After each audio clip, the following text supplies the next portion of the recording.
गरीब बाप की बेटी। ये कहानी शिवानी की है। शिवानी 5 साल की एक लड़की थी जिसके पिता सब्जी बेचने का काम करते थे। शिवानी के पिता बहुत गरीब थे पर दिल से वो बहुत अमीर थे। उसके पिता रमेश का एक ही सपना था कि उसकी बेटी पढ़ लिख कर एक IAS ऑफिसर बन जाए।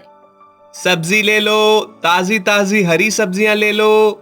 ये टमाटर कितने के दिए? 20 रुपए किलो बहन जी। अरे बाप रे, बड़ी लूट मचा रखी है तुम लोगों ने। चलो ठीक ठीक लगा लो, 2 किलो ले लूंगी। नहीं बहन जी, इससे कम नहीं हो सकता। आजकल कमाई वैसे भी नहीं हो रही है, और दाम कम कर लेंगे तो कमाएंगे क्या? सब जानती हूँ मैं कि कितना कमाते हो तुम लोग। रख लो अपने सारे टमाटर अपने पास, मुझे नहीं खरीदने। ऐसा कहकर वो औरत वो टमाटर रोड पर फेंक कर चली जाती है। रमेश ये देखकर उदास हो जाता है। धूप बहुत तेज थी जिसके कारण रमेश को चक्कर आने लगते हैं। वो एक पेड़ के नीचे अपनी फेरी रोकता है। बड़ी गर्मी हो रही है आज। सूर्य देवता तो जैसे रुष्ट हो गए हैं। शाम को आज तो 1 रुपए की भी बिक्री नहीं हुई और ये चप्पल भी टूट गई। नया खर्चा और बढ़ गया। रमेश घर पहुंच जाता है। तभी शिवानी अपने पिता के लिए एक गिलास पानी लाती है। तभी उसकी नजर अपने पिता के पैरों पर जाती है। पिताजी, ये आपके पैरों को क्या हुआ? कुछ नहीं बेटा, वो जरा मेरी चप्पल टूट गई थी। तो आपने नई चप्पल क्यों नहीं ली?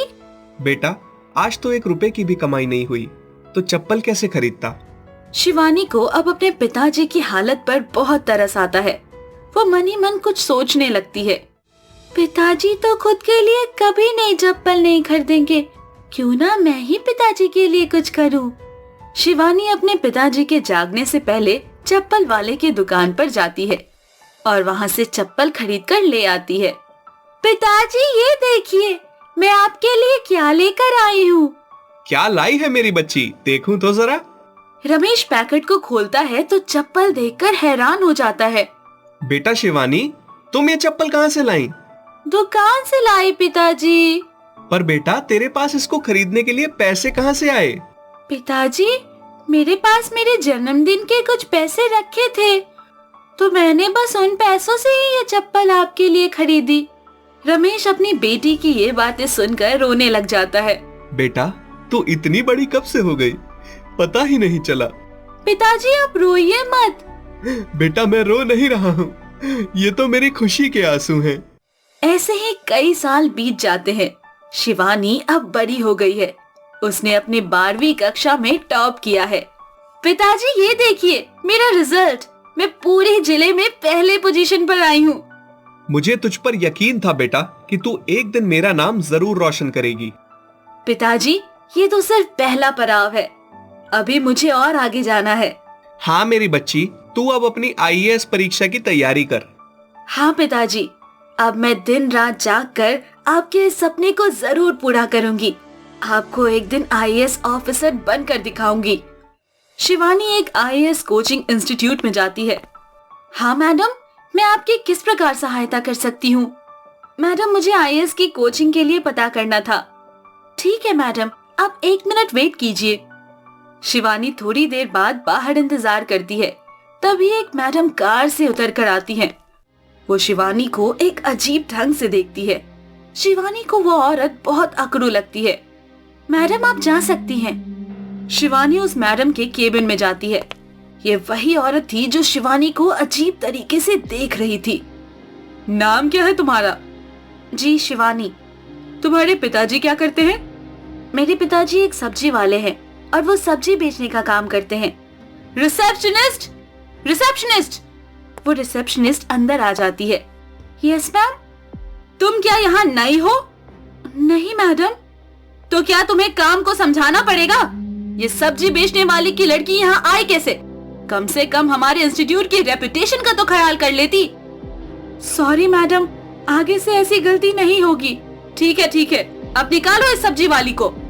मुझे छूने की कोशिश भी मत करना, मैं खुद यहाँ से चली जाऊंगी। वैसे भी मुझे इस घटिया इंस्टीट्यूट में पढ़ने का कोई शौक नहीं है जहाँ लोगों की इज्जत नहीं की जाती। वहाँ मेरी जूती भी रुकना पसंद न करे। और हाँ, एक बात और मैडम, अगर हम सब्जी वाले सब्जी बेचना बंद कर देंगे ना तो आप भूखी मर जाएंगी।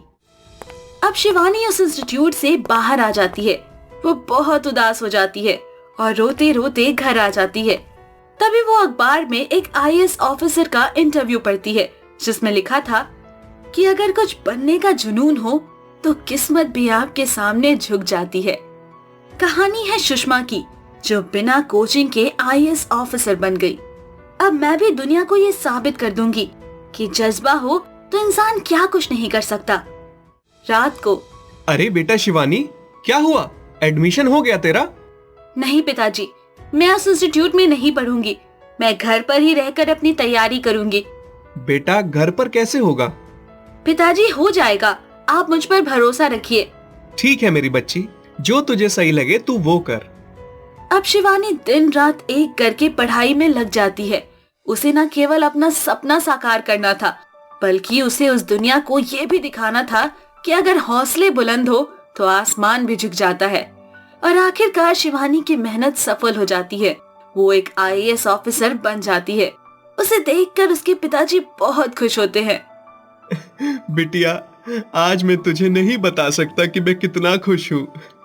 मैं हमेशा दूसरों के बच्चों को देखता था और सोचता था कि क्या मुझ गरीब बाप की बेटी भी कुछ बन पाएगी, और आज तूने साबित कर दिया कि ऐसा भी हो सकता है। एक गरीब बाप की बेटी भी कुछ बड़ा बन सकती है। पिताजी, मैं आपको बता नहीं सकती कि आपको खुश देखकर मैं कितना खुश हूँ। मैंने आपके संघर्ष को देखा है, आपका वो त्याग देखा है। रमेश अपनी बेटी को गले लगा लेता है और सभी गांव वाले रमेश को मुबारकबाद देने आते हैं। बिटिया, हम तुझे बता नहीं सकते कि हम कितना खुश हैं और कितने गौरवान्वित महसूस कर रहे हैं। आज हमारी बिटिया एक बड़ी अधिकारी बन गई है। भगवान करे तेरी जैसी बिटिया हम सबको दे।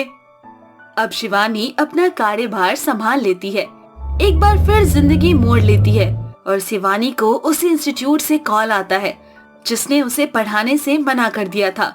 शिवानी इस इंस्टीट्यूट में जाती है और बच्चों को भाषण देती है। बच्चों, ये हमेशा याद रखना कि तुम छोटे नहीं हो। छोटी है लोगों की सोच, जो ये सोचते हैं कि गरीब की बेटी या बेटा कुछ नहीं कर सकते, वो तो कोई छोटा मोटा काम ही करेंगे, पर ऐसा नहीं है। आपकी जिंदगी में कौन कौन है जिसने आपको इस सपने की ओर बढ़ने की प्रेरणा दी? मेरे पिताजी, जो गर्मी हो या सर्दी कभी हार नहीं मानते। खुद की खुशी से पहले मेरे बारे में सोचते हैं। अपनी खुशियाँ तो वो जैसे त्याग से देते हैं। खुद नंगे पैरों चल लेंगे, पर अपने बच्चों को महंगे कपड़े और सामान ला कर देंगे। तो बच्चों, कभी अपने माता पिता का अपमान मत करना, उन्हें कभी उदास मत होने देना। जिंदगी ने तुम्हारे लिए भी कुछ जरूर सोचा होगा, और जो भी सोचा होगा अच्छा ही सोचा होगा। लाइक, शेयर एंड सब्सक्राइब कबू टीवी।